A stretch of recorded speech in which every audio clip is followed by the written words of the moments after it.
Hello everyone, চলে এসেছি আবার একটা ট্রাভেল ব্লগ নিয়ে। এখানে যেহেতু আমাদের আজকে রাতে ট্রেন ছিল, তাই অনুরান আমাকে সন্ধ্যেবেলা বাড়ি থেকে পিক করতে এসেছিল। এখানে বাবা মা দিদা সবাইকে বাই বলে আমরা নিচে যাচ্ছিলাম। আর যাওয়ার আগে মন তো একটু খারাপ হয়, কিন্তু ঘুরতে যেতে কার না ভালো লাগে। এখানে মা আর দিদা সবাইকে টাটা বলে আমরা স্কুটি করে চলে যাচ্ছিলাম ওর বাড়িতে সুটকেসটা নিয়ে, বিকজ রাস্তায় ছিল জ্যাম, তাই এর চান্স নিইনি। আর আমরা যাচ্ছিলাম সরস্বতী পুজোর আগের দিন, তাই ওদের পাড়ার মায়েরও দর্শন হয়ে গেল। আর কি সুন্দর দেখতে হয়েছিল।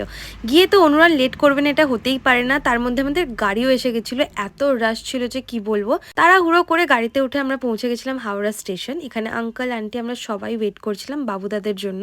আর এই ঘুরতে যাওয়ার সময় না আমি একটু আমার মা বাবাকে মিস করি, বাট আমার বাবার জবের জন্য তো আমরা কোথাও সেরকমভাবে ঘুরতে যেতেই পারি না, তাই আন্টিদের সাথেই আমি যাই। এখানে দেখতে দেখতে বাবুদারাও চলে এসেছিলো, আর আমাদের ট্রেনটা একদম টাইমে দিয়ে দিয়েছিল। আমরা ট্রেনে উঠে সেটেল হয়ে নিচে দাঁড়িয়ে একটু ফটোজ অ্যান্ড ভিডিওস বানাচ্ছিলাম, যেই ভিডিওটা আমি কোনোদিনও কমপ্লিট করতে পারিনি সেম।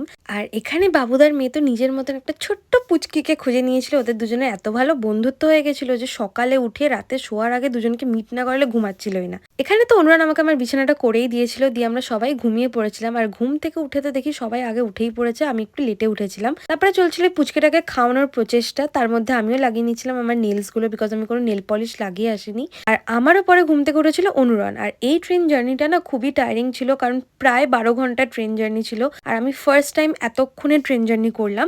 দিয়ে পুচকিটাকে খাওয়ানো হলো, আমরা ব্রেকফাস্ট করলাম, করে পৌঁছে গেছিলাম আমাদের গন্তব্যে, দ্যাট ইজ ভাইজ্যাগ। আর আমাদের ট্যুর পার্টি অলরেডি স্টেশনে গাড়ি লাগিয়েই দিয়েছিল, তো গাড়ি করে গেলাম হোটেলে, গিয়ে ফ্রেশ হয়ে খাওয়া দাওয়া করে আবারও ঘুরতে বেরিয়েছিলাম। সেটা নেক্সট পার্টি। বাই।